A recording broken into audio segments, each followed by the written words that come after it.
Is it recording? Okay, so it's recording. Okay, so today we're actually on the lab 3. So we are using your binomial and normal distribution using Excel. So generally, this is to show you how we can use Excel to calculate your binomial distribution. Basically enables you to check your this week's lecture as well. Not lecture, this week's tutorial. Okay, so binomial distribution, essentially this is the function. It's called binom.distribution. Okay, so what does this mean? The number S is the number of successes you want. Okay, trials is the total number of sample. The probability of S is the probability of success. So essentially, this is how it looks like. So let's say normally when we write, we say that let's say P, we want X to be 5. Okay. So the total probability, let's say we want to select 10. The probability of success is, let's say, 0.6. Okay. Then of course the probability of failure is 0.4 lah. Okay. So in this case, when we put inside your equation, you actually write this: X equals to 5, 10 C5 0.6, 5 0.4, 5, right? But when we put inside equation, you will end up with equals to binomial distribution. Okay, the number of success is this. This is number of success, so 5 is number of success. Number of trials is 10, so this is the N. Probability of success, this is a P, which is 0.6. Okay, cumulative. Okay, in this case, we do not want cumulative because we want to find 5, so this is false. When we have the cumulative equals true, it means that from 0 to 5. Okay, so if this is true, right, it is true, it will actually mean that it is from X that is less than or equals to 5. Okay, so it's 0, 1, 2, 3, 4, and 5. So that's what it means. Okay, so let's get to that, and let's use this example. So in the example 1 on the lecture notes, we have 30 people contracting SARS in a trial for the trial number is 30. Okay, chance of recovery is 0.6. So that probability S is 0.6. We want to find 20, exactly 20 that survive. So this is what we have for your binomial. So we just copy this formula, go to our spreadsheet, and we just paste it over. Okay. So this is the probability. Okay, so let me just cut it. Okay. So we just cut it here. So this is the probability, as X. This is the probability of 20 people surviving. So this is 20, exactly 20 people surviving. And this is the probability. Make sense? So far, everyone okay? Hello? Hello? Okay. So what you can do is, why not we do a simulation and we test this out? Okay. So let's say here, instead of 20, I just select based on X. So, okay. So now, the of 30 people, the probability that none survive is very low as well. It's 1 E minus 12. This means that it is 1 times 10 to the power of minus 12. Okay, that's what E means. So far, so good? Yep. Okay, so we can actually do this 1, and then we can continue. Okay, we say 20. Okay, so we just pull down, and then we can find the probability of 1 person, 2 person, and so on. Okay, until we get to 20. 19. Until we get 20. Okay, so let us continue and we finish up to 30 and see what happens. So the probability of 30 people is also very low. Okay. Now, if we add up all the probabilities, it will give us 1. Because the probability of everyone in every position, it will give us 1. Make sense so far? Yep. Okay. So if we do this to be true, for example, if you take this, right? Okay. And we say that we change the false to true.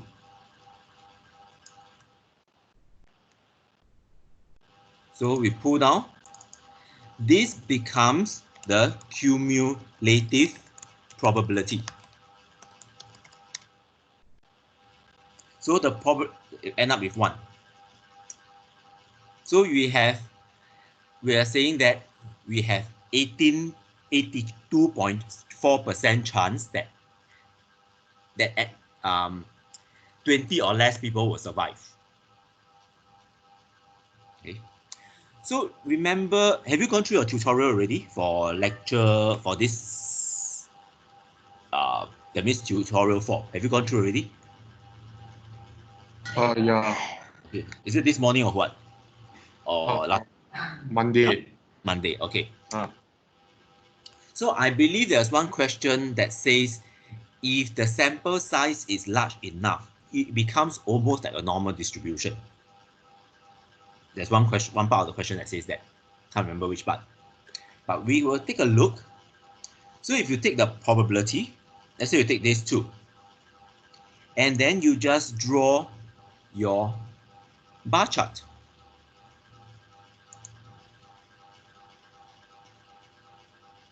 Not bar, this bar chart.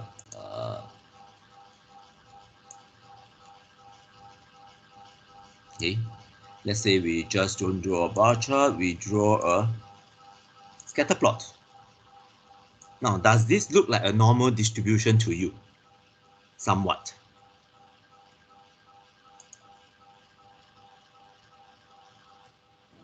yes. Yeah, it looks like a normal distribution, right? Okay, that's why it means that you can actually estimate using a normal distribution. That's basically what it means. Okay. Okay. So the same thing, we can actually have the cumulative probabilities as well, and this is how the cumulative probability will look like. Okay. Okay. Cumulative probability is just all the areas under the curve. Okay, it goes to 1. Okay, so we can do that for any number. Sir, Yes. what's the function for A1 again? A1.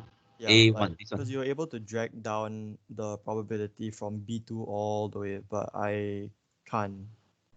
Okay, let me show you. B2. Okay, so you end up with something like this, right? This function. Yeah. Okay, you get the function, get the formula first. Yeah, I have already. Okay, good. Then what you do is you go to the corner. Remember this cursor? Yeah, yeah. Then double click.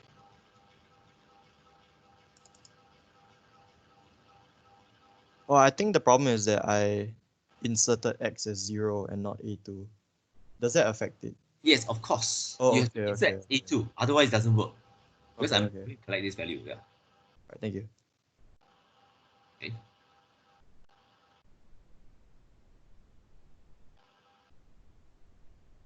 So you can actually do something that looks like this. Okay. In fact, the more data points you have, the easier it becomes. It will look pretty much like a normal distribution. Okay. So that is the first part that you are looking through, and that's where you have. Okay. So if you modify the example, at least 20 people that survive, we can actually increase it. So at least 20 people that survive, you can say 20, 21, 22, 23, 24, or you can take 1 minus the cumulative. Make sense so far? Do you know how this works? If we want to find at least 20, the probability of at least 20 survivals, you can either take 20, 21, 22 all the way calculate under 30, or you can take 1 minus the rest.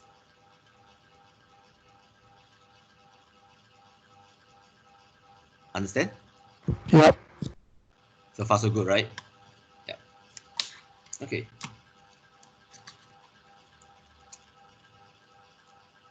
Now, this is slightly different. This is what we call as the range. Okay, so let us look at this function and see what on earth it does. Okay, let us go to the formula. Just find an empty slot and throw it in. Okay, and actually, oops. Okay, then look, read the description. What returns the probability as the result of the formula of the binomial. Okay, so this also can work if you read the description. Is trials and probability. Okay, so what does it mean is where the trial is the total number of trials, S is the probability of success, P is the number of success to begin with, S2 is the optional parameter. So what we can actually do is this. Okay, this equation is essentially what we do in here. So it takes P x equals to 20 plus all the way x equals to 30. So there's actually two range, x 20 to 30. So it calculates for us. Makes sense, right? Yep. Okay. So this allows us to look at things like that. Okay. So for example, when we want to say, okay, in this case, what is the number of survival that, let's say, between 10 and 20. Okay, there are two ways of doing that. If this is what we want, there are two ways of doing that. One is to use this binomial range. Okay, so this is 30, 0.6, and then we have 10 all the way to 20. Okay, or you can do summation, which is your binomial distribution, and then we follow what we have here, 20.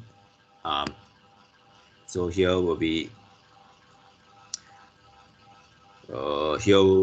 10, 30, 0.6. Okay, then you'll be true.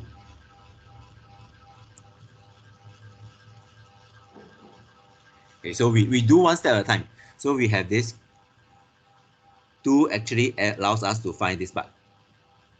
So this is 2. Okay, then after that we have to take this is 10, so this is 20. We have to find the entire range and we minus off.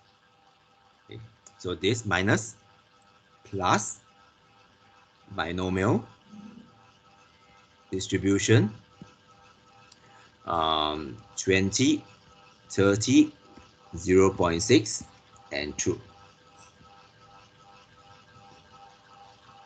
So anyone do not understand these two different methods?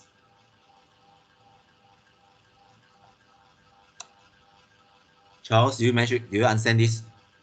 What am I trying to write?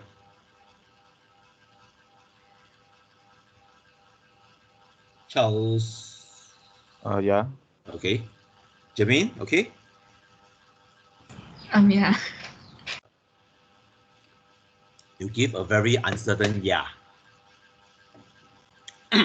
Of course, the third one will be the more tedious one. That is, you do the binomial.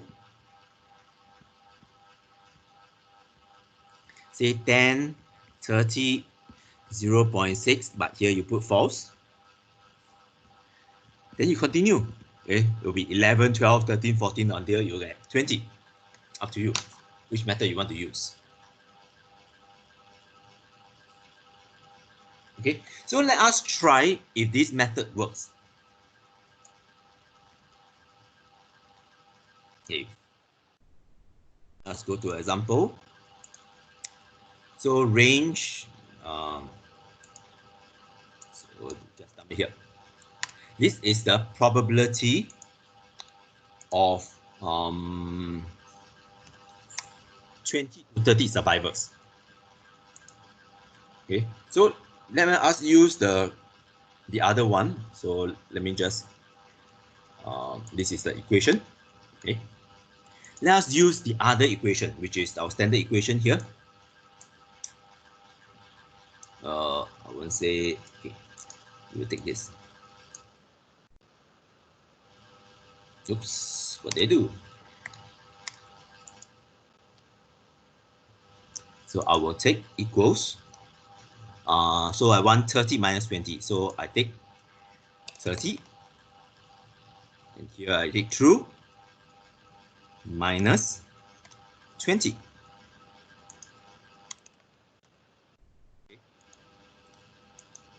30 equals to true minus 20 equals true. Okay, it actually gives me a different answer. 30 minus true, 30 minus true. Did I get the right answer right? 30, 30, 30, 30, 30, 30. In distribution 20 to 30. 30. Okay, hold on. 1 equals to 20.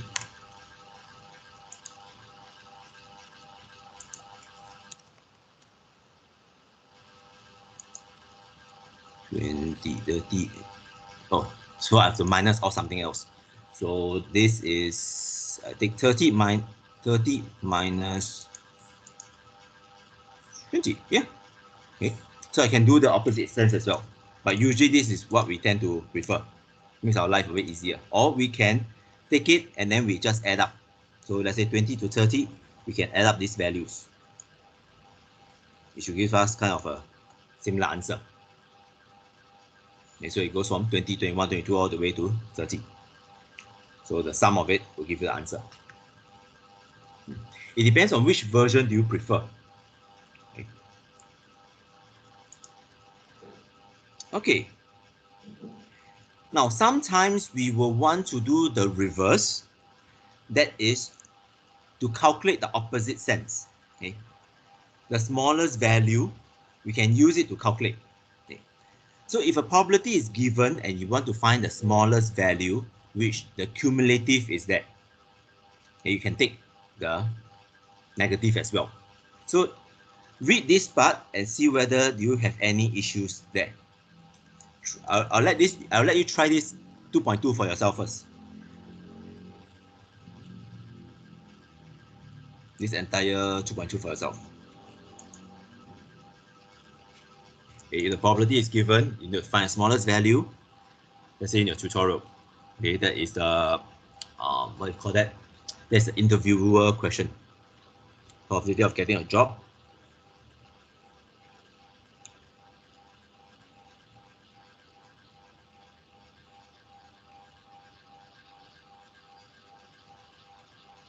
Okay. Anyone knows what is happening? Davian?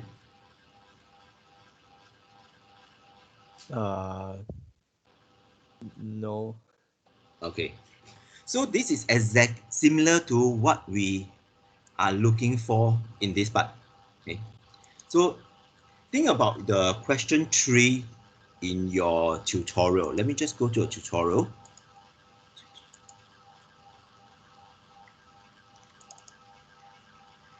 Yes, probability. Okay. Remember your tutorial question, you actually have, just use as a solution, make our life easier. Okay, remember your question 3, you have this question, okay? the probability of getting a job is 37.7%. How many people you need to interview before you get 98% chance of at least one person getting a job? Make sense so far? This is a question that we want to simulate. So how do we do that in Excel? We can actually test it out using Excel. So let us just add up. Okay, first, for example, this is number of candidates. Okay, so number of candidates will be start with 0 first and then 1. Okay, then here this is probability of getting a job.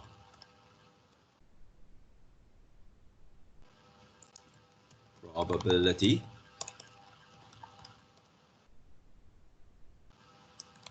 of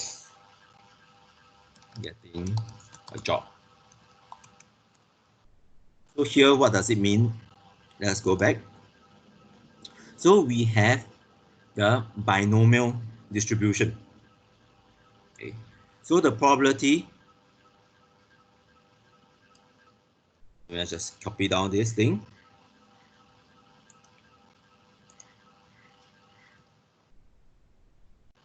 Okay. So here A1, A1 is what? Trials, number of trials. So 0 trials.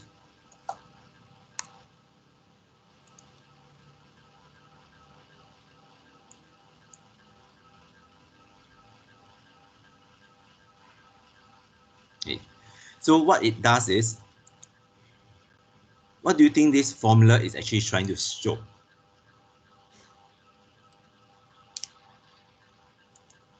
Oops.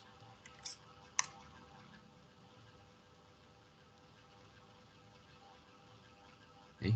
So if you take 1 minus this thing, this, if you interview 0 person, the probability of getting a job is 0 per 0. If you interview 1 person, the probability of getting a job is 3.7. All right, but we want to, how many candidates do we want before this gets to 0.98? Sorry, do you mind showing that again? Sure. Okay. Okay, 1 minus the probability of 0. That means nobody get a job. If I don't interview anybody, if I interview nobody, nobody gets a job, right? But if I interview 1 person, the chances of that 1 person getting a job is 37%. If I interview 2 person, the probability of at least 1 person getting the job, because it's 1 minus, is about 61%. So far, so good. Who asked question just now? Yeah, I'm okay now, thank you. Okay, who are you? Shiyun. Okay. Yeah. Okay. So what we do is we just do a so-called simulation. We just drag down and we see where does it hit the 98%. Since there's a question, what the question wants, right? 98%. When we interview the 9th, we go beyond 98%. So that is what your question is looking for. Okay, so if you interview 15 people, the chance to get at least 1 person get the job is very high. You can continue playing. So you keep continue. So this is how we can use Excel to test.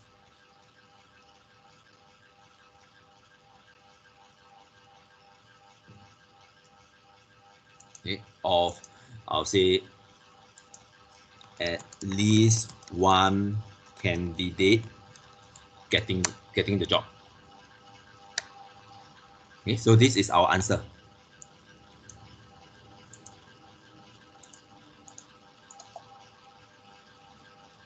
So far, okay? Anybody not surviving? Now, the reason why we want to show you all this is all your tutorial questions, you can repeat it using Excel. And you should, because as I mentioned in the very first first lesson, we want you to be familiarized with Excel rather than anything else.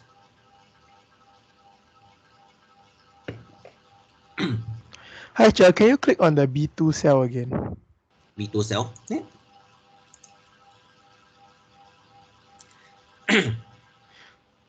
Cher, for like, you know, in the formula, right? Uh-huh. It's like there's a 0 in front of the A2. What does the 0 mean? The 0 means the probability. Okay, so let me just say, what does this means? Okay, so let us go here.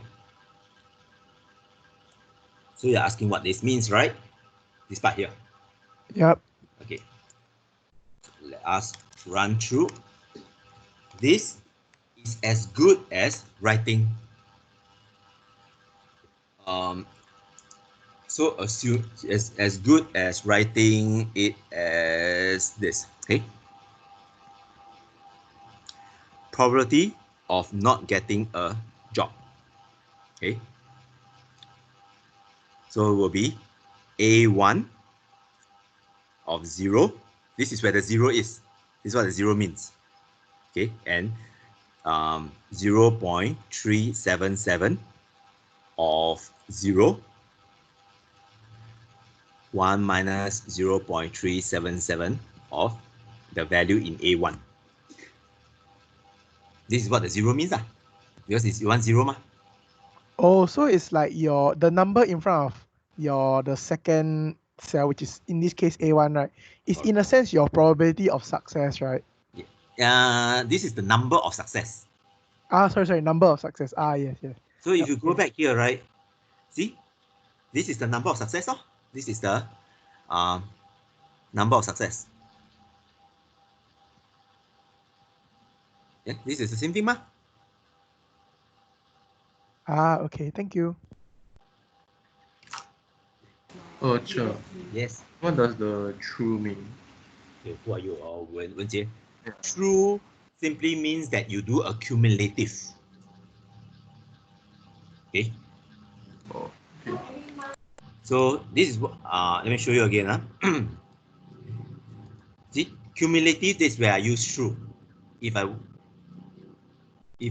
use false, I only want the actual value. So when I take this, right, it means that it's actually this plus this. This plus this give me this. Okay. So here, let's say this value, let me just, for example, this value, okay, is actually these 5 values adding up together.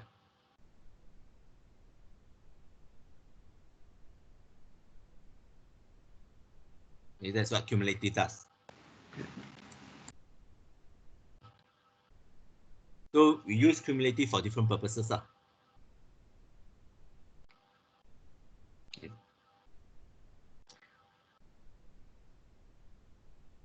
Okay.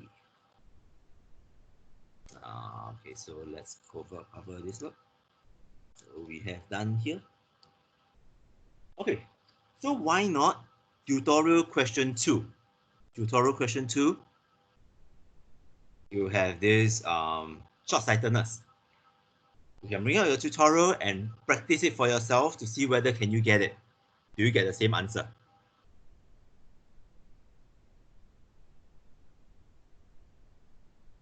Okay, so how do you write this into an Excel format?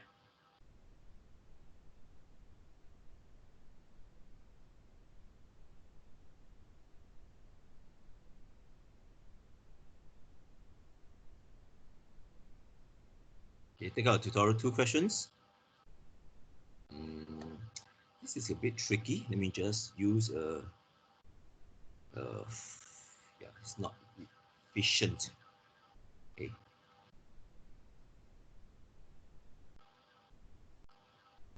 So let's tutorial 2. For example, let us just paste this snapshot.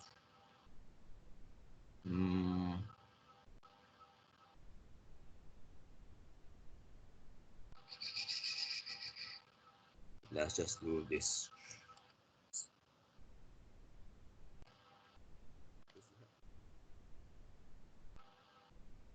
So how will you write for A? How will you write the Excel formula for A?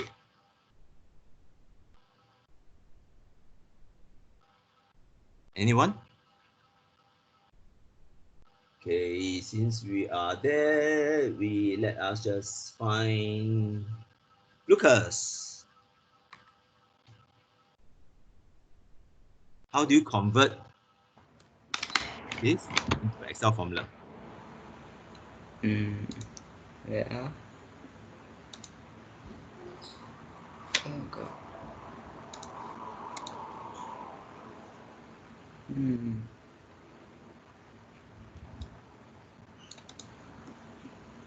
Sorry, a bit lost.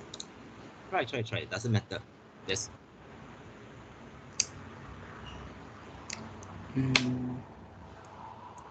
Why do I do this? I must well just type, right?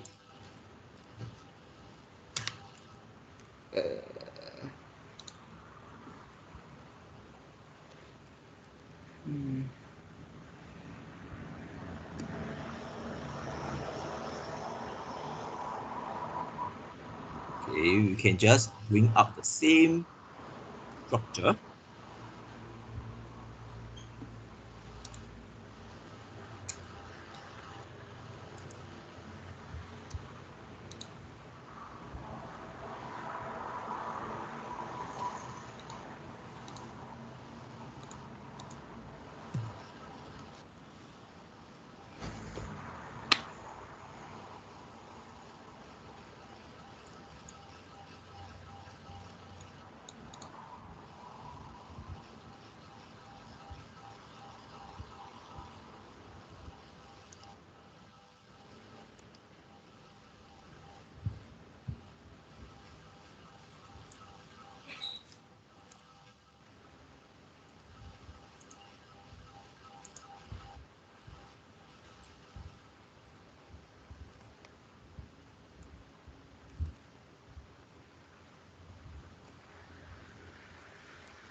Okay, so equals binomial dist number 30, 30 probability 0.73. Okay, here no. So number is 30. How come it's 30? I think it's wait 7. 7, right? So 7. Yeah, all Trials? also 7. So 7, right? Probability? 0.73. Maybe I'm not sure. Wait. true or false? You think it's true? True. I think it's true. I don't know what. Because if it's true, right, it will be set x equals or less than 7. Oh, Means 0, 1, 2, 3, 4, 5, 6, 7. Then you accumulate it. So it's false. okay. So this is false. Okay. So let us put it in and see if we get about 1.1. 0.11. Okay.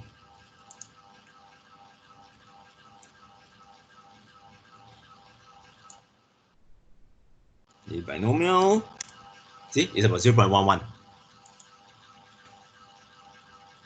Make sense?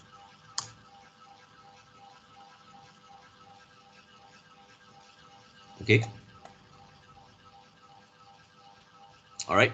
So how about the next question? B. Who do we have? After Lucas is Umaira. Which one should I change? Or which equation do we want to use? Wait, sorry again. Wait, For, where you get the question from? Oh, question 2. Sorry. this is your tutorial 4, question 2. I'm basically asking how do you change this? How do you write this into Excel? Oh,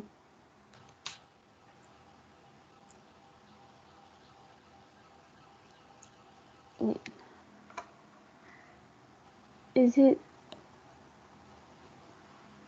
6 you're using the same structure here, right? Okay, so let's see. You take this, copy over. Which number do you want to change in here?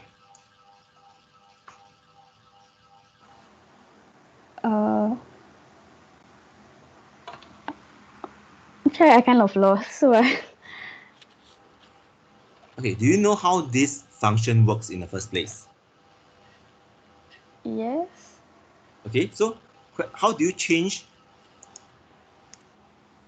to question B? What do you change? Basically, what you need to do is something that looks like that. But what do you change?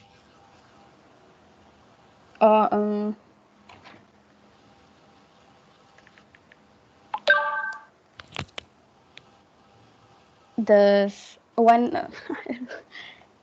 Try. The first number to 6. This one? Yeah. Or this one? Okay, correct. Because you want 6, then this is the 7 that you have it here. Okay, so let's run it and see what happens. You have to be more confident about yourself. Okay. So let's run it.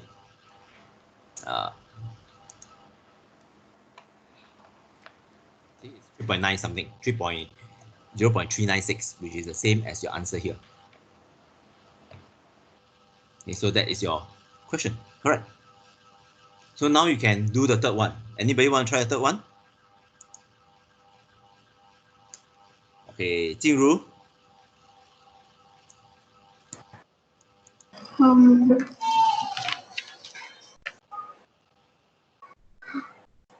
So I have the same thing here.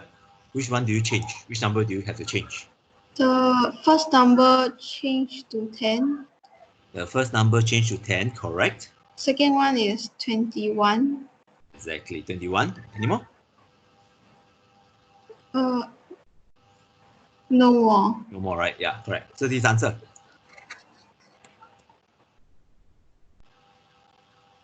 Okay.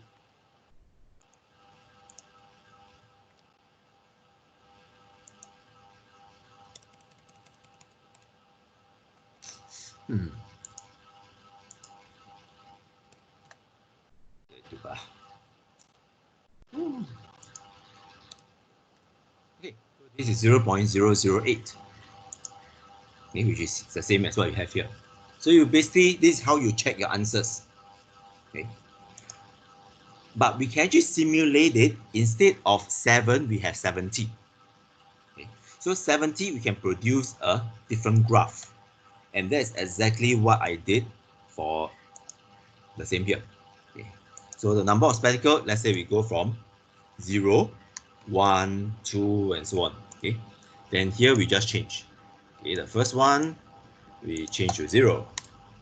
Okay, but here we change to 70.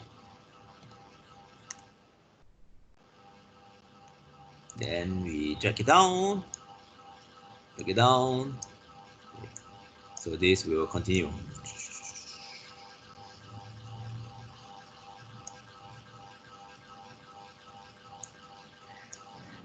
Sorry, I missed that. Can you show again? Okay, same thing, lor.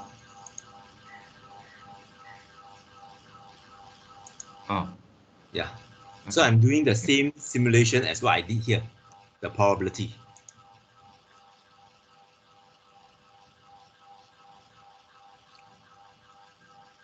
Okay. Then what I can do is, you can just plot your curve, and that is where you have your answers. This is the histogram. Okay, if you want to change it to another type of plot for a histogram, is also possible.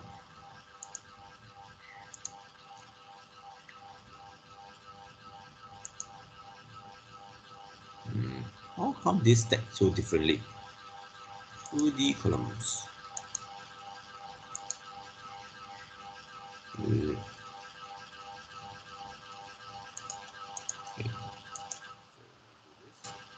Okay, insert.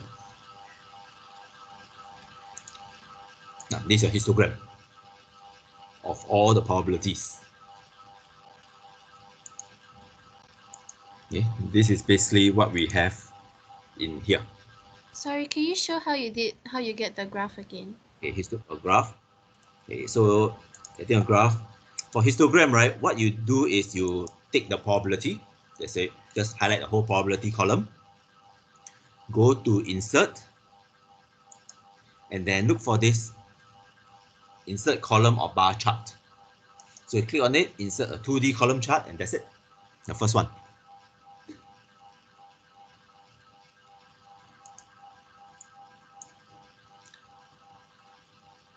Who is that just now?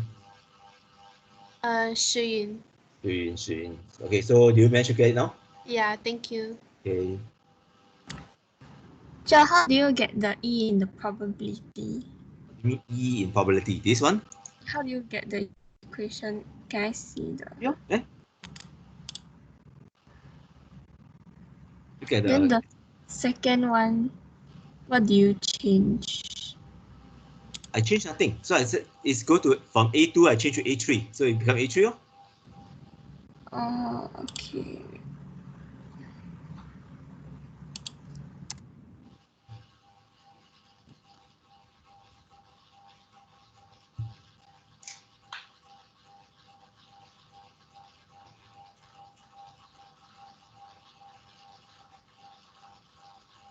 All right. Anyone have other problems?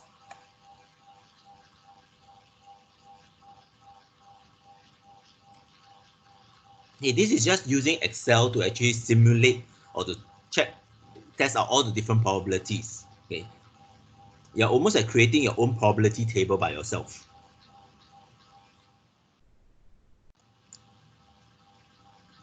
Okay. So let's try this. Okay. A lot of 100 units of microchip, 15 of them are defective. Okay. A chip is randomly chosen and then you put it back. Repeat this process 25 times. What is the probability of at least 5 or 6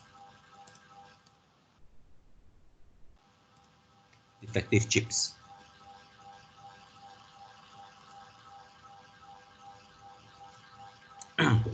So here, if you write it in our normal way, right, it will be you want okay, 115 of them are defective. So P is 0.15, correct? Based on this, a lot of 115 of them are defective. So the probability of defective is 0.15. Okay. So far so good? Jolene, you okay?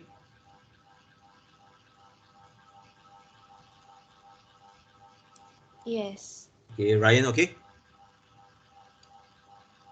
Ryan. Yes. Okay. Then what you do is you repeat this process 25 times, which means n is 25. Okay. Probability of 5 or 6. So this is x. Okay. So which means that what you want is the probability of 5 plus the probability of 6. Okay. In this case, you can write out. You use your binomial. Okay, so what is the first number? We have 5 here, 25, 0.15, false. Okay, then we add to the sixth one lah. Then another one. So why not you try and see if you get the answer, then keep your hands raised up. Use the raise hand option. Try out for yourself.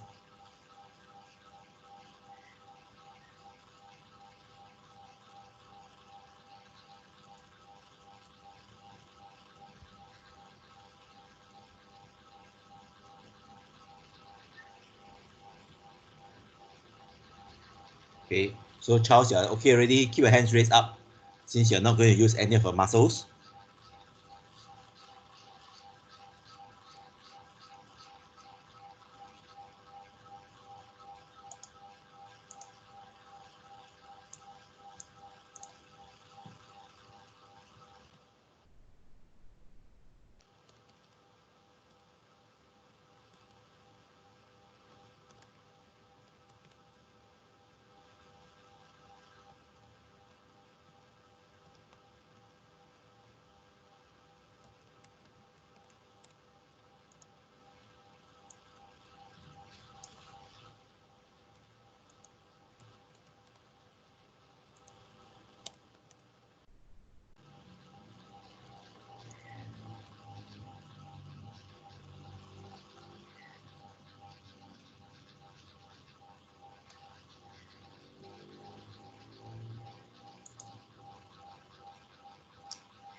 Okay, looks like okay, so you have a few more.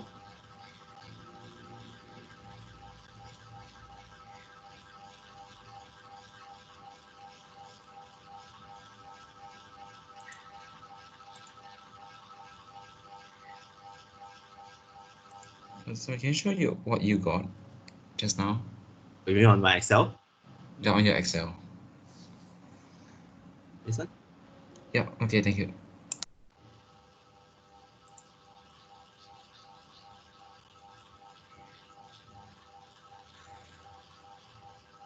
Okay, you try it out first. If you cannot get it, then you look at my or how I do it.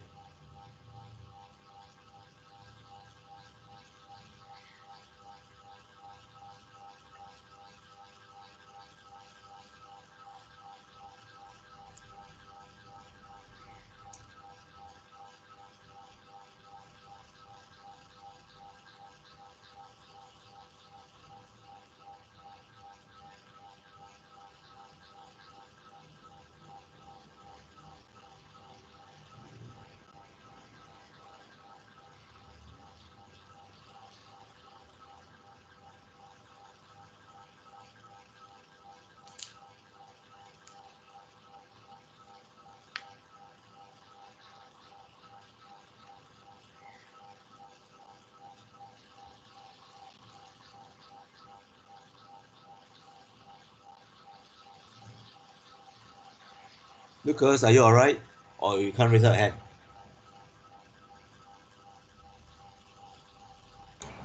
Okay, Can. everybody can drop down your hand already. Or if you are raised up your hand already, just drop down.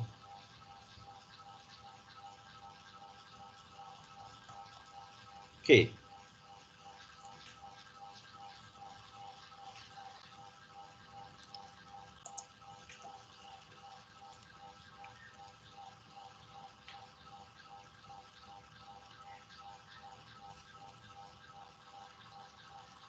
Alright.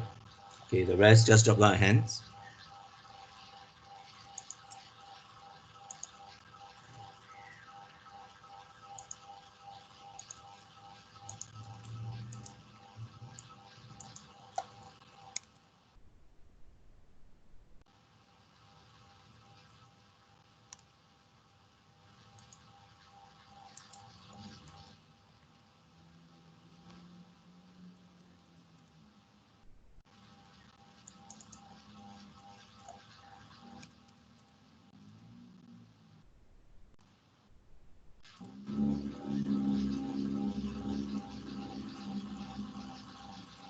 Okay. Alright.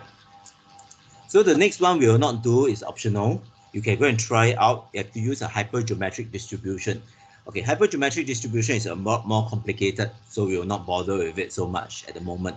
Okay, your syllabus only cover up to your binomial. In fact, binomial to me is a little bit redundant. Okay, the reason is sometimes we have no replacement. Okay, when there's no replacement, simply means that you don't check a chip. Let's say if there is a chip that is faulty, you don't put it back into the box again and then you recheck it. So that is called replacement. Okay, anyone know the meaning? Anyone can see a difference between with replacement and without replacement?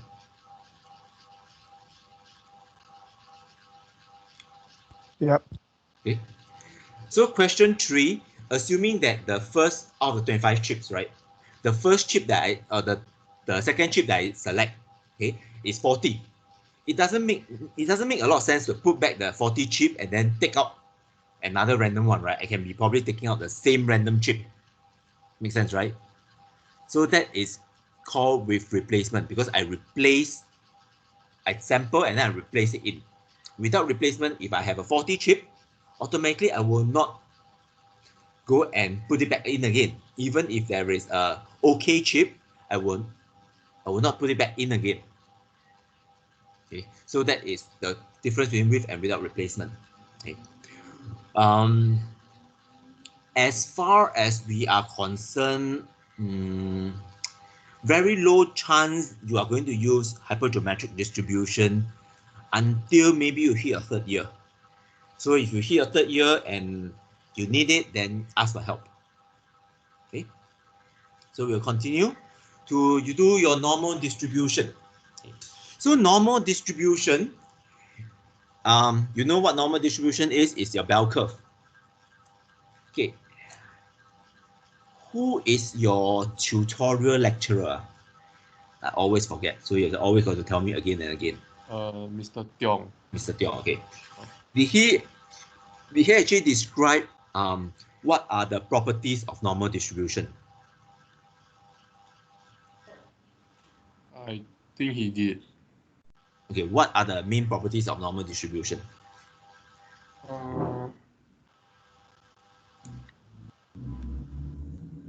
Symmetrical. Yes, symmetrical. Any more? It is centered around the mean. Okay, so center around the mean, that means mean equals to median equals to mode. Okay, any more? The total area under the graph is 1. Okay. Total area under graph, the curve equals to 1. Any more? The square of the curve is a variance. Square of the curve is what?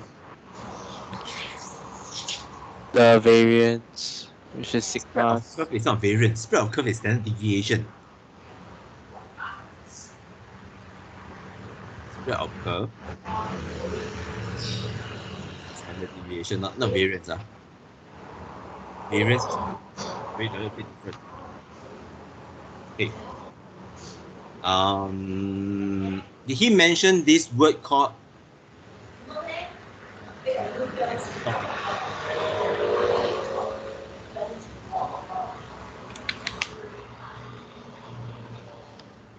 Did Mr. Tiong mention this word asymptotic to you before? Yes, no? I don't think so, man. Don't think so. Okay. So asymptotic simply means that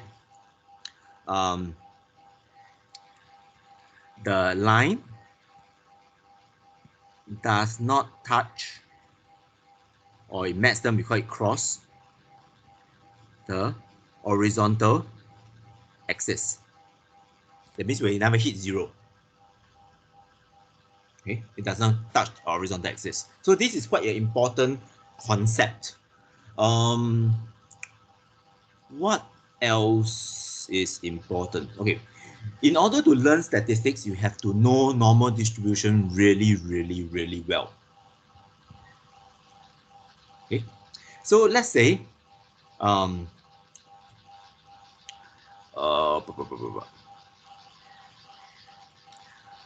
so we have a distribution that looks like that. So this is the mean. Okay, so let's take one example. How many of you have taken your IQ test before, or online or whatever thing?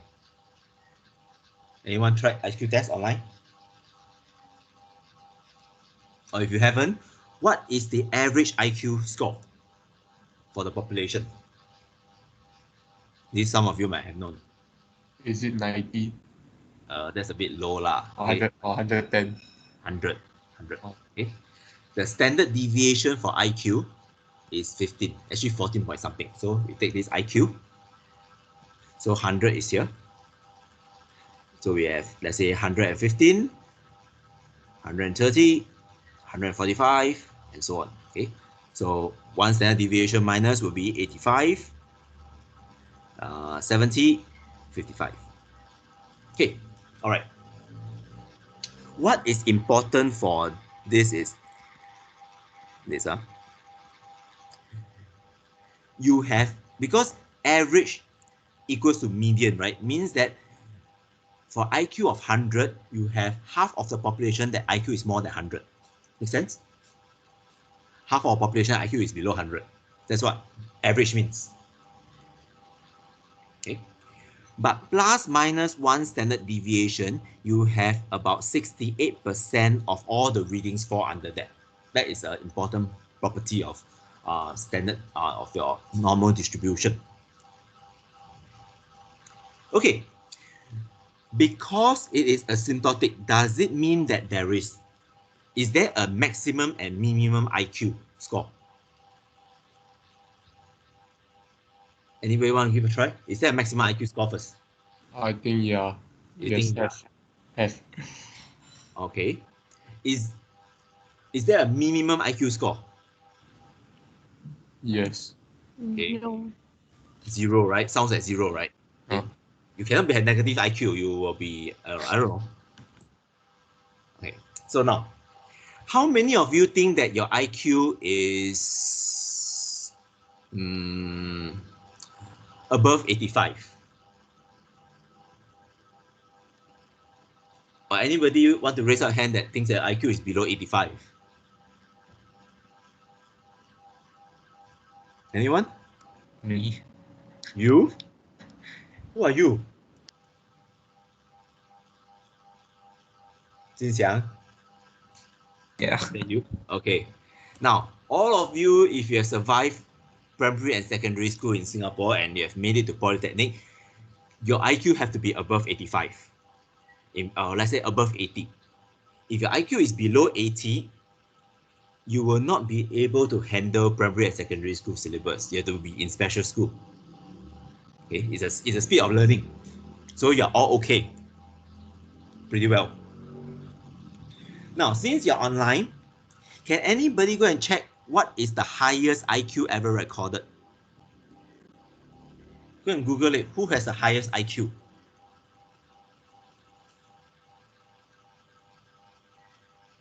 And what is the number? What is the IQ? 263. 263, about there lah.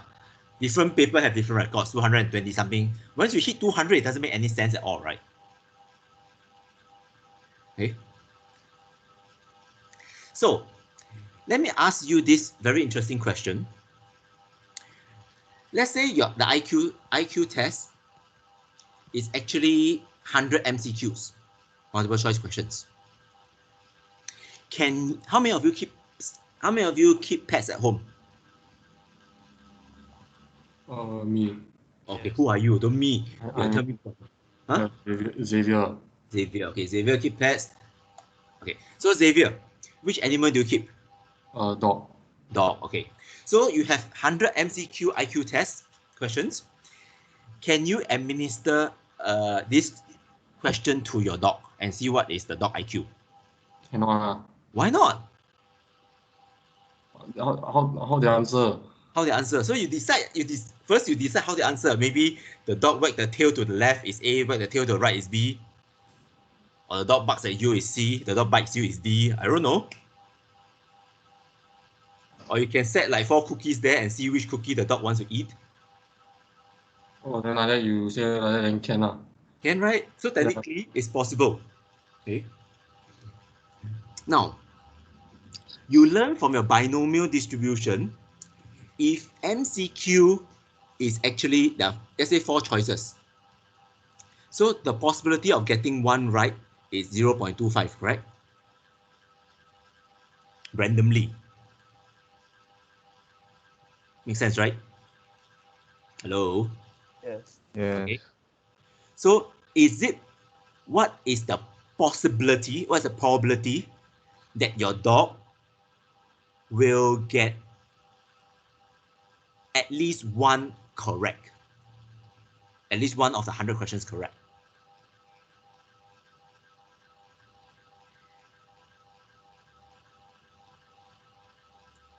What's the probability that the dog actually gets at least 1 question correct? That means this.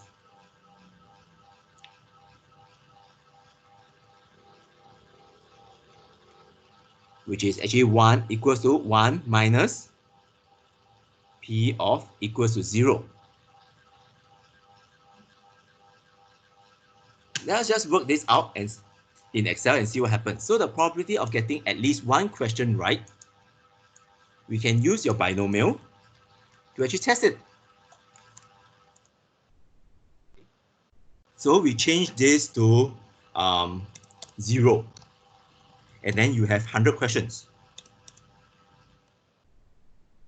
probability of a success is 25%. So this is the probability of getting one wrong. It's 3.2 times 10 to the power of minus 13. So the probability of your dog getting one right, it is very close to 1. Right? Makes sense, right, Xavier? Yeah. Okay.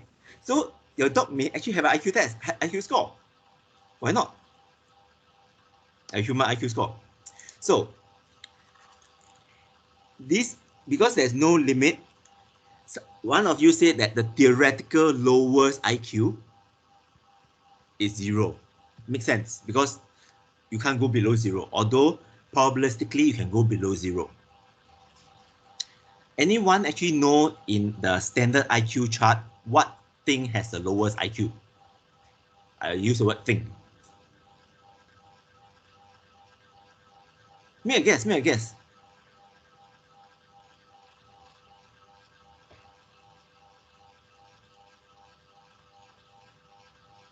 So let's say, what do you think is the lowest IQ besides the theoretical 0? Is it 70? 70? No, because remember your dog may score below that. The IQ table. Lucas, any guess? It's close to 0, but it's a ridiculous number.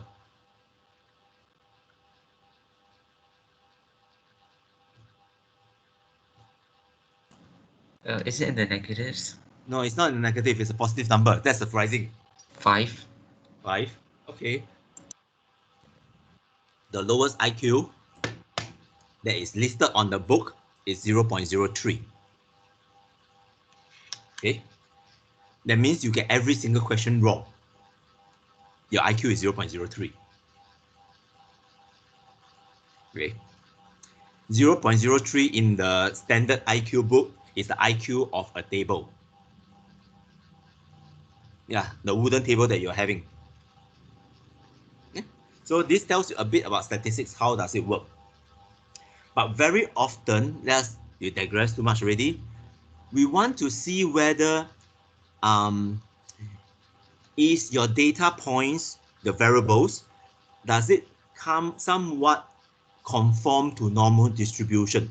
Because no variable actually fits a normal distribution perfectly.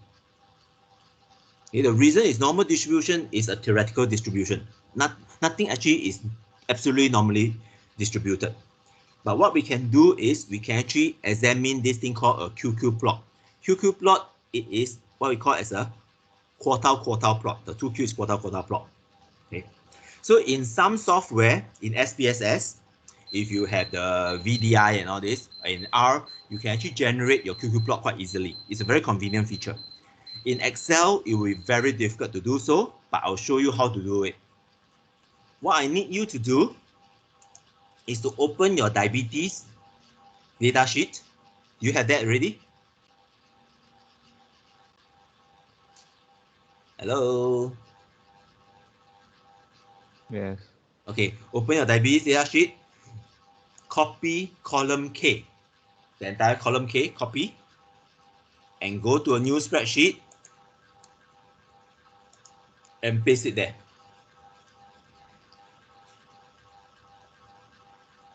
Okay. So you should get 399 rows. Okay, just to check, you have 399 rows. The total sum is 70801. Sorry, can you show us what you just did? Basically, I'm copying this weight. Copy.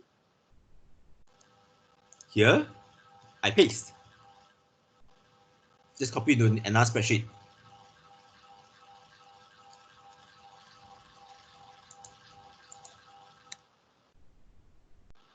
Okay.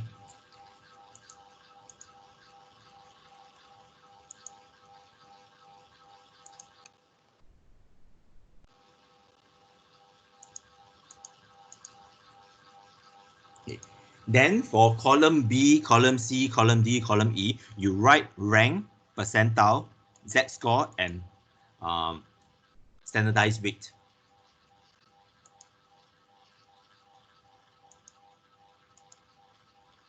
Okay, so I need to have 4 other columns. B is rank, it's being covered up.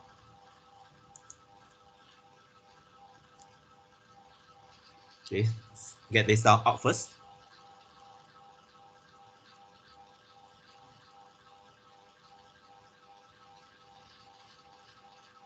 Okay. Okay, so rank, in fact, here shows you how to calculate. For rank, you use this formula. You copy out this formula and paste it in the rank first.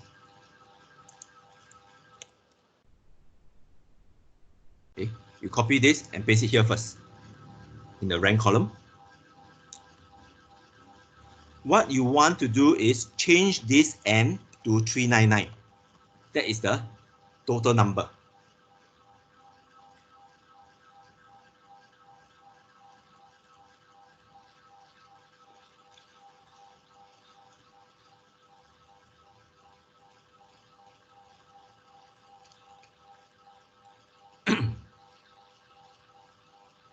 All right, got this out already. Sorry, what's that sign between the A and the 2? Is it Dollar a dollar sign, sign? dollar sign. Dollar sign. Oh, Yeah. thank you.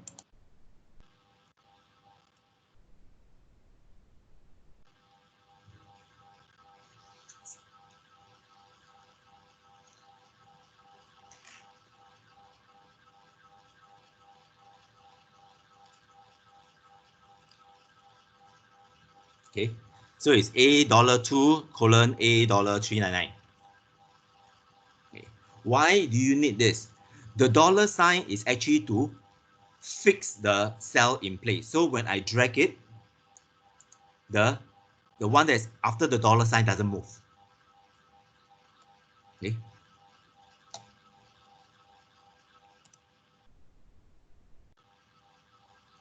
So far so good. Then you just drag the whole column.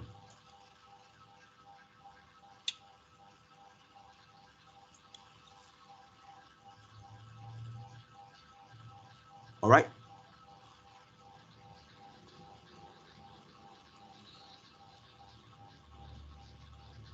All of you get there?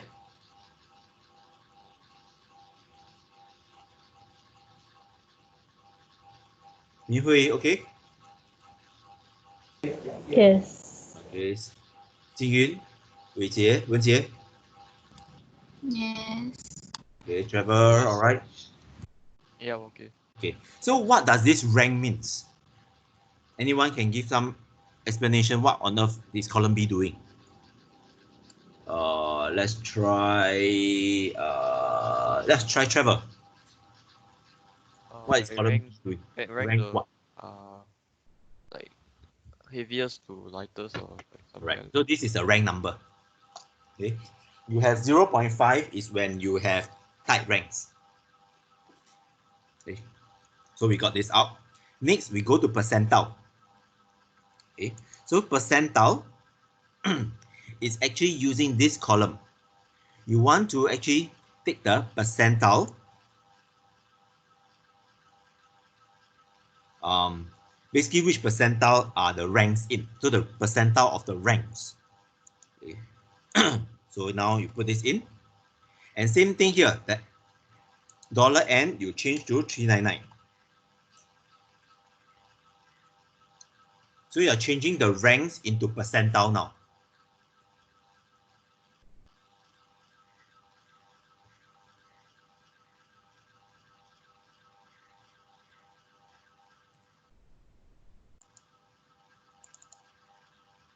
So far, you get this answer?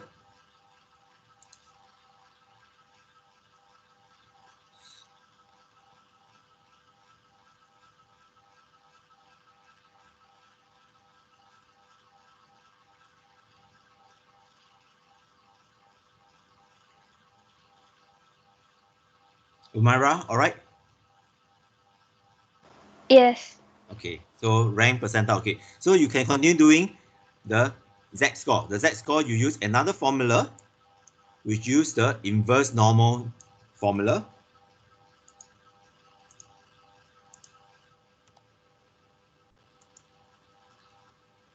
Okay, so it's the z-score of the percentile. Okay, so that's it. Z-score of the percentile. Then you complete the fourth one, which is the normalized waste. Okay, the normalized waste is actually the z-score divided by standard deviation. No, basically you normalize based on the original weight. So you change all the n to 399.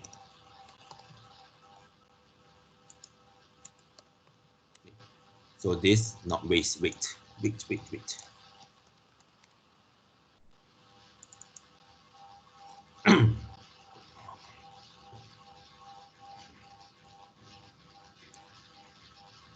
Okay, once you are done with it, then what you do is you do a scatter plot between z-score and the standardized weight. So you go to insert, charts, you insert the scatter plot, insert scatter xy, the first one. Okay, so you get this.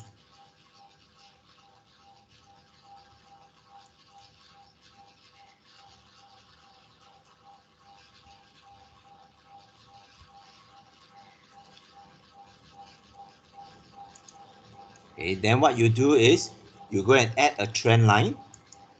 Wait, Chuck, can you repeat how you get the scatter plot? I get a scatter plot. Okay, first I highlight column D and column E. Who are you first? Oh, I'm Susian. Okay, column D and column E. You go to insert, then charts here. There's this insert XY, scatter XY. Can you see this?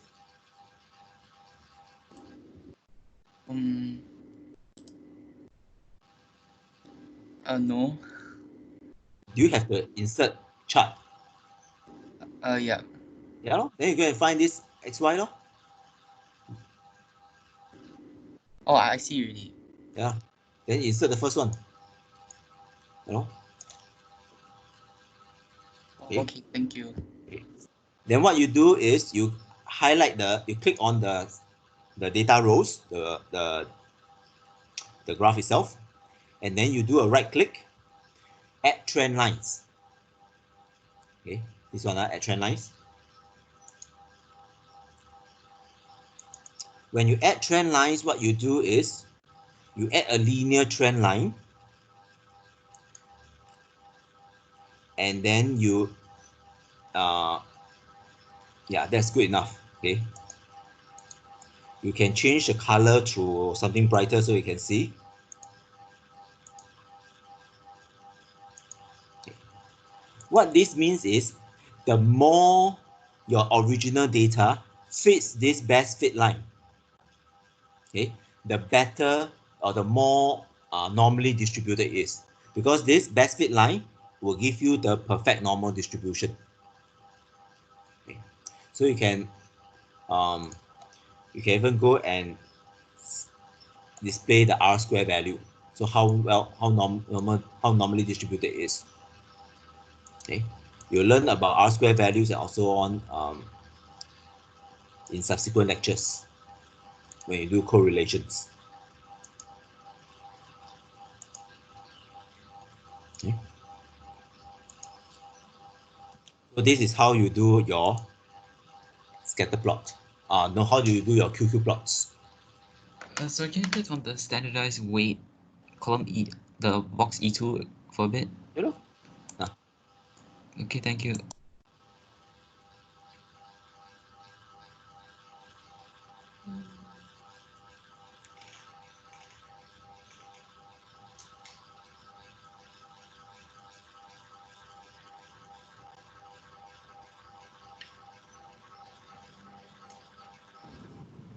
Teacher, can you on the Z score? Z-score column. The Z-score column is a what? Easy one. Yeah. Okay.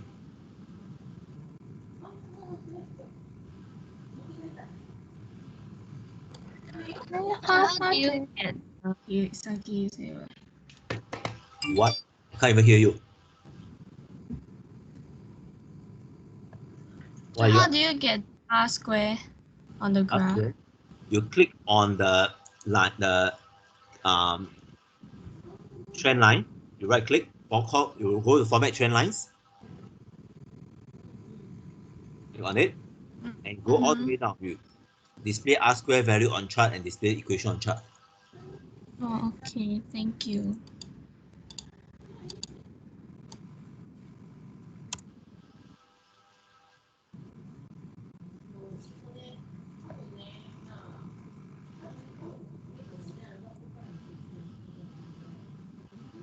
Okay, so this by visually it tells us that your weight is quite normally distributed. This is just a visual test.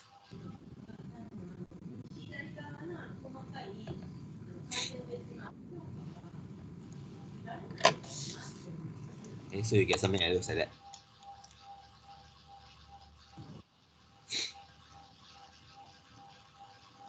Okay.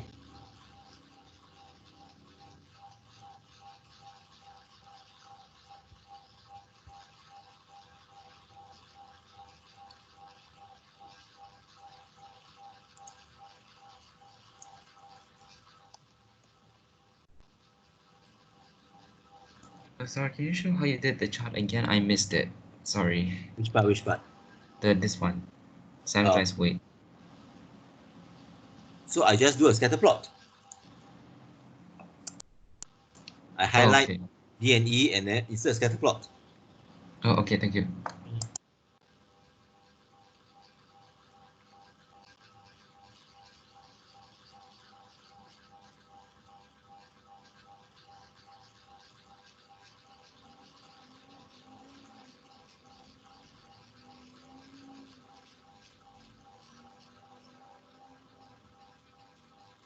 Okay. All right. So let's continue. We just have a few more steps before we are done. So same thing, we have just now what we did is to use the binomial distribution to actually find the area under a curve. Okay. So what we want to do is, can we use it to find normal distribution? Okay. Okay, so normal distribution actually works this way. The x, which is the z value that you have. So your calculation has different z values. The mean and the standard deviation. Okay, so you can actually test whichever x value you want. And then it's the same thing, cumulative or non-cumulative. Okay, so let's say in your lecture notes, you have this example, given that the height is normally distributed. Okay, the mean of the height is 150 centimeter, the standard deviation is 22 centimeter. Okay, you want to calculate what is the probability of less than 141.2 centimeter.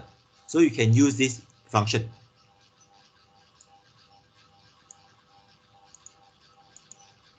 Okay. So essentially what this means is, let me show you. What this means is you have a height. Let's say this is your normal distribution.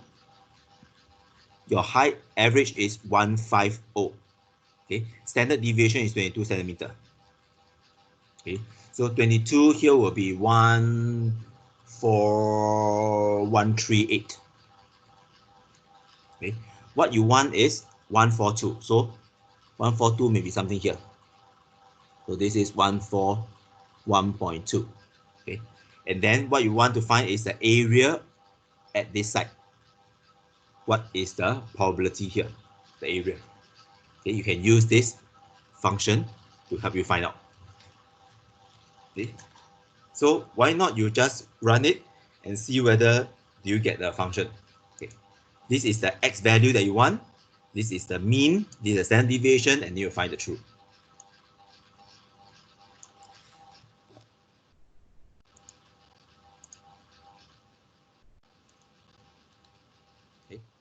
So you get 33.458, which means that this is 0.33.458.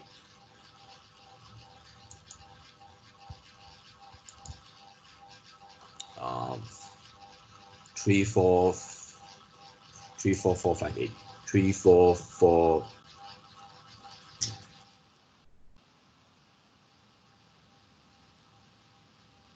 34458. Okay.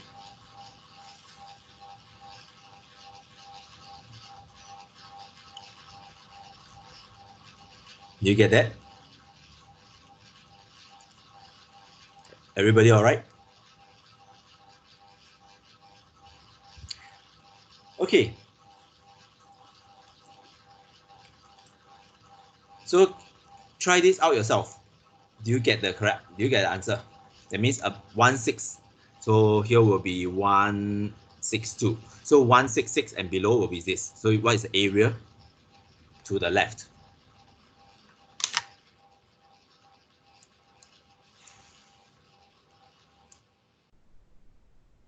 So this is a simple step. You get 76.6. Okay. So the equation is actually given to you. You just run it.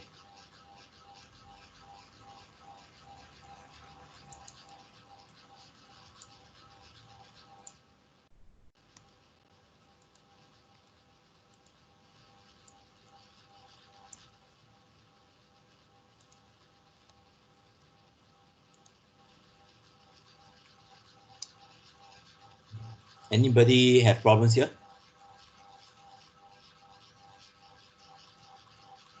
Hopefully there should not be a problem because this part is quite easy. You really just run it only. There's nothing much you can, no work needed. So if you want to find the probability of getting 161.4 to 166, you just minus it off. So I want this probability.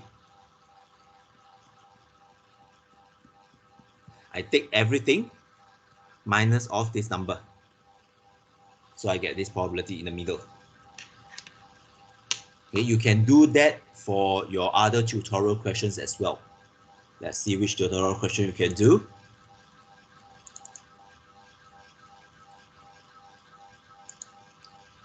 So this is almost like for homework. You can go and try your other tutorial questions. Let me see.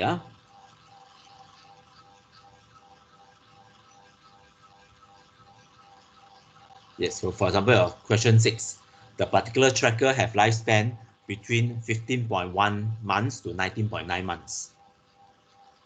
Okay, you can do the same method as well.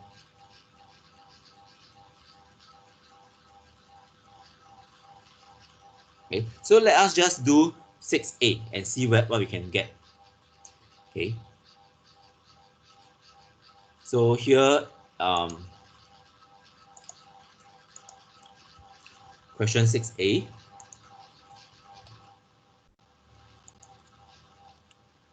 Okay, question 6A, I want more than 20 months. Okay, so more than 20 months, I just put 20 first.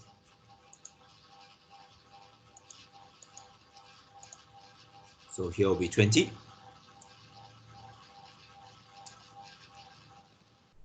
My average of my watch is 18.7. Okay, it's 18.7, and then standard deviation is 2.05. So I get this in the first place. Okay, that means this is the probability of the watch surviving up to 20 months. So more than 20 months, I'll just take 1 minus it. So I got 2.2, 2.62. Okay, so it's about the same here, something similar, close enough.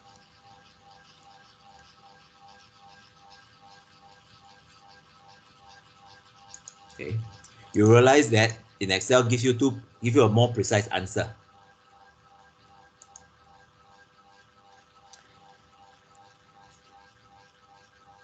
Managed to get that? Jingru, are you okay? Yes. Okay, so you can practice on the rest of questions by yourself. It's a simple way to check. Okay. So now what I want to do is this. Let me just ask you another question. Because normal distribution works the way it is, right? And you have given me some concepts of normal distribution here. Now, how many of you have how many of you did A maths in secondary school? Can you raise your hands?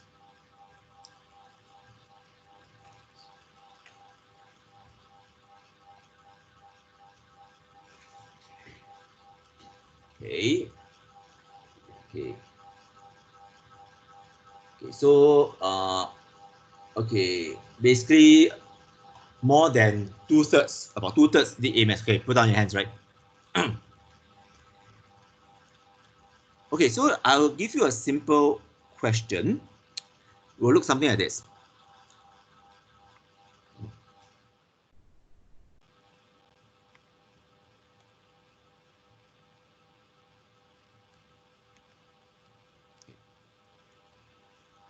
Let's say, hold on. Let me just use something totally different. Damn it. Okay.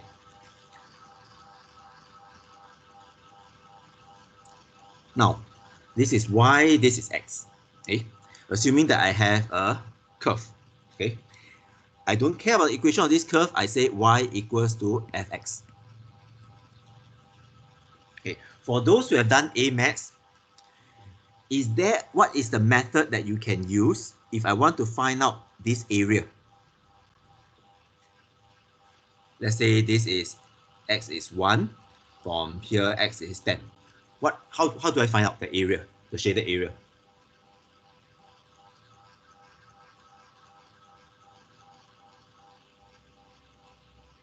For those who have done A maths.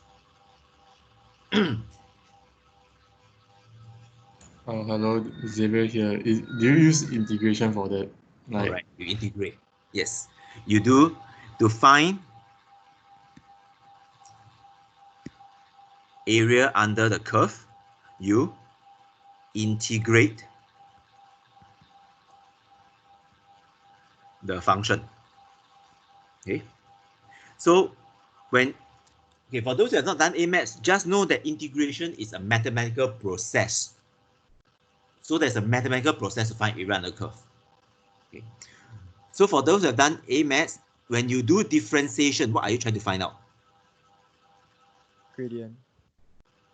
Huh? Who said something? Isn't it the gradient? Yes, you want to find the gradient. Correct. Okay. So this is all you need to know. Okay. Now, then I give you a simple a concept. Let's say your normal distribution. Okay, your normal distribution works this way. So this is your z-axis. Your normal distribution works this way. Correct. So this is also this is the y, and then this is y equals to fx. Right. We also use the same method. You use integration to find area under the curve. And you know that if this is 0, your standard deviation is 1, 2, 3. This area under the curve equals to 1. That's what it means. So far, so good? All okay, right? Those who have done A maths at least. So to find, let's say I want to find this. Okay, what I'll do is I will do integration from -2 to -3 and integrate fx. Correct?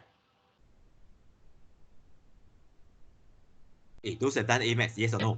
yes. Yes. That's right. Okay. So now my question is this. if I want to find area under the curve for this line, what is the area?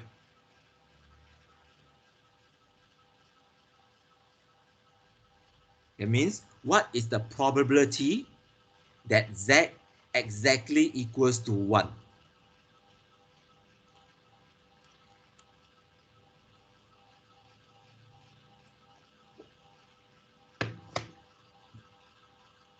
Okay, I can't remember who has done A maths, but Damien, do you do A maths? Yeah. Okay, yes. So what is the area? Is it integrate 1 to 1? Correct. So what is it? Uh, You integrate 1 to 1. What is the answer? You don't even have to do it. I can't remember already. 0. Zero. Correct what? Right. Because you will be doing this. F1 minus 1, right? 0. So this is 0. It sounds a bit strange, but this is actually 0. Okay. Okay, so this is the main part of the maths that I want to show you. Okay, so let's look at it. The last part is this thing called reverse normal. Reverse normal simply means this: I have the probability. Can you give me the value? Okay. Remember your Z distribution table. So this is your Z distribution table. Okay. It is a relationship between the axis and the area. So the Z is the axis. This is the area. This is all the area under the curve. These values, this is the axis. All right. So remember, we have one question that asks you something like this. What is the least amount of money that you need so that you'll be 99% sure? So 99% sure, you have to convert this 99% to the Z value. So it's the opposite way. Okay. How it looks like will be something like this. Okay. So this is your normal distribution. If I have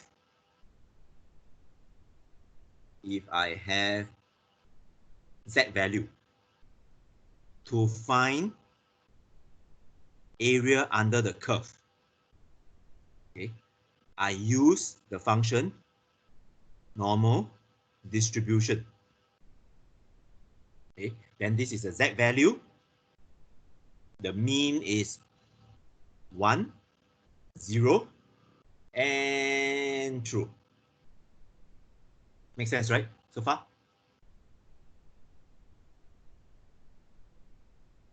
Area under the curve is also your probability. Correct? That means if I say that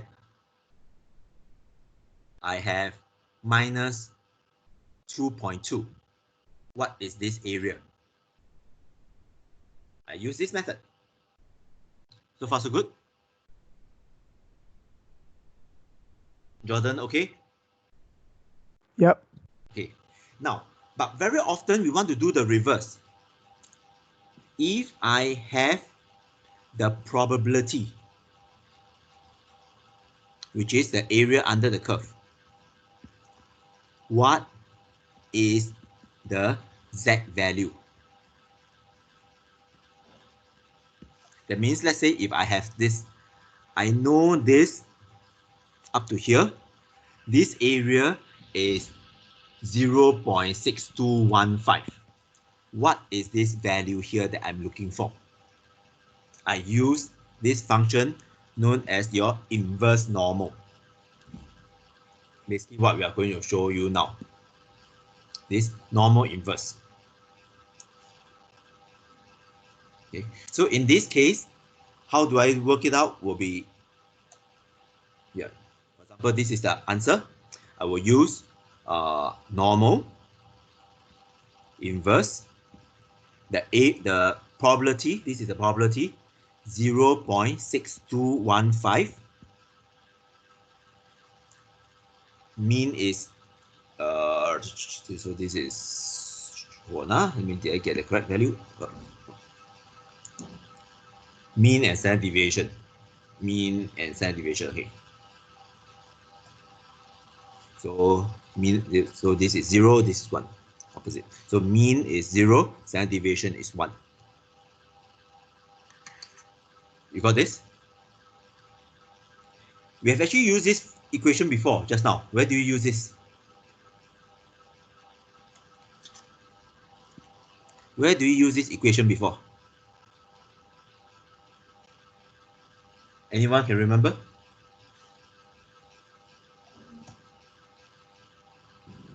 Z-score. Huh? Just now we have used what? The Speak louder. Z-score. Z-score, correct. Exactly. We have used it here. See this Z-score? We've used it here. So this is the percentile. This is a probability. We want to find the corresponding Z-score. Yes. Okay. Now, for example, if we have this,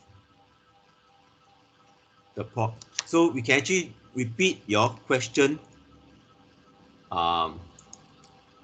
this tutorial for quite easily. We want 99%. So 99%, $30, standard deviation is 10. So let's go back. So here, your normal, inverse, you want the probability 0.99. The mean is $30. Standard deviation is $10. So how much do you actually need to be 99% sure? You get 53.2, about $53.3, which is similar to what you have for your tutorial. Right? Your tutorial, this answer gives you about $53.3. Correct? The solution, $53.3. I don't know.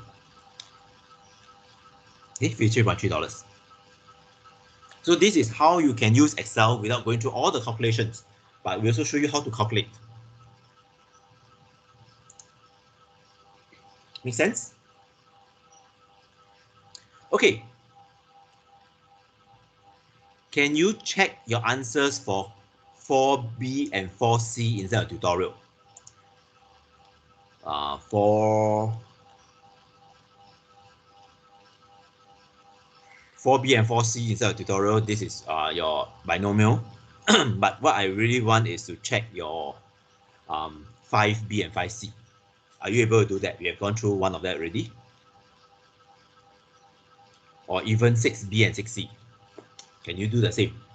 Try out yourself. If you have any problems, then I'll be here for a little while.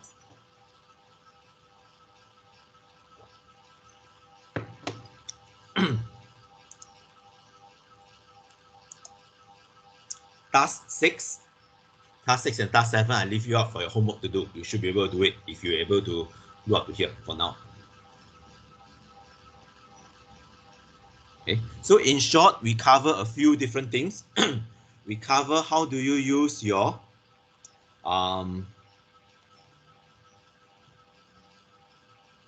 basically 3 major functions we touch on. Okay, you can list down the 3 major functions. You have your binomial distribution. You have your normal distribution. And then your inverse for your normal distribution, INV. So these are the 3 that we covered today.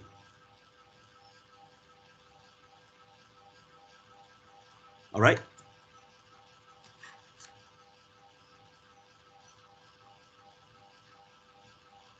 So far, so good. Now, this also means that in your subsequent tests, subsequent online tests, we really don't care whether you use your calculator to calculate or we use your Excel to calculate. It's up to you. Obviously, Excel, you realize that it's going to be a bit faster, right?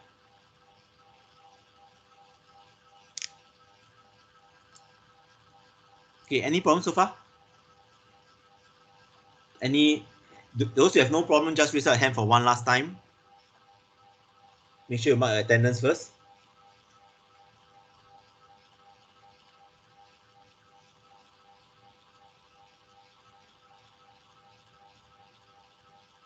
Okay, keep your hands raised so that I know all of you are having problem or no problem.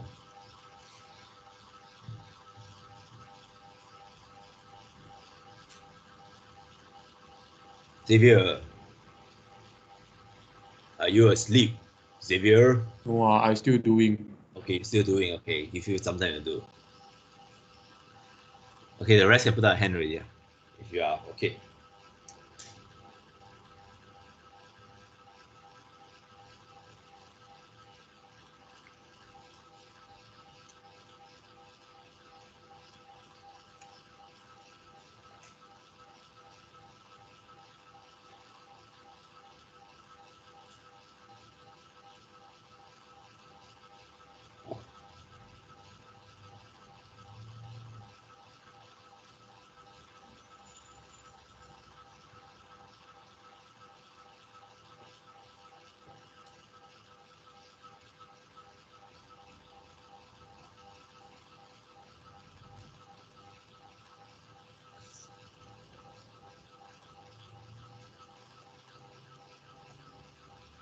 Okay, how many days do all of you have to go to school next week when we can go back for labs?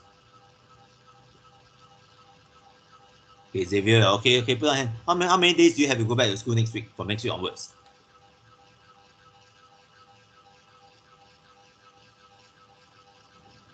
Anyone knows?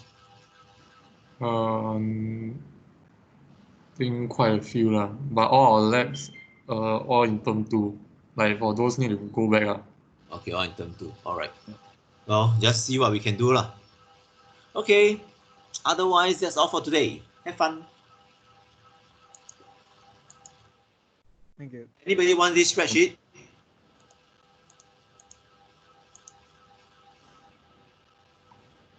Sure, I want. Okay, hold on.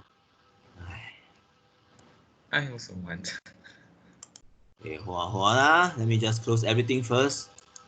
I've got too much rubbish already. No. You want. Okay, so let me see.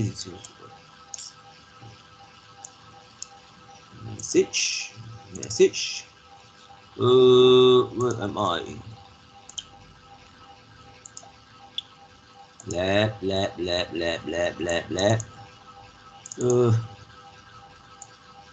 Okay, I dropped the file on the chat, so you can go and collect it from there.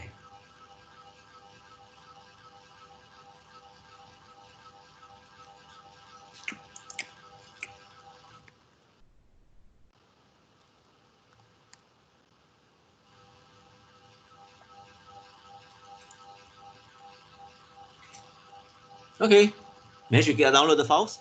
The file. Yep. Okay, that's all for today. Have fun. Bye-bye. Any question? No, No, I don't have. Okay. Okay, that's all. Bye-bye.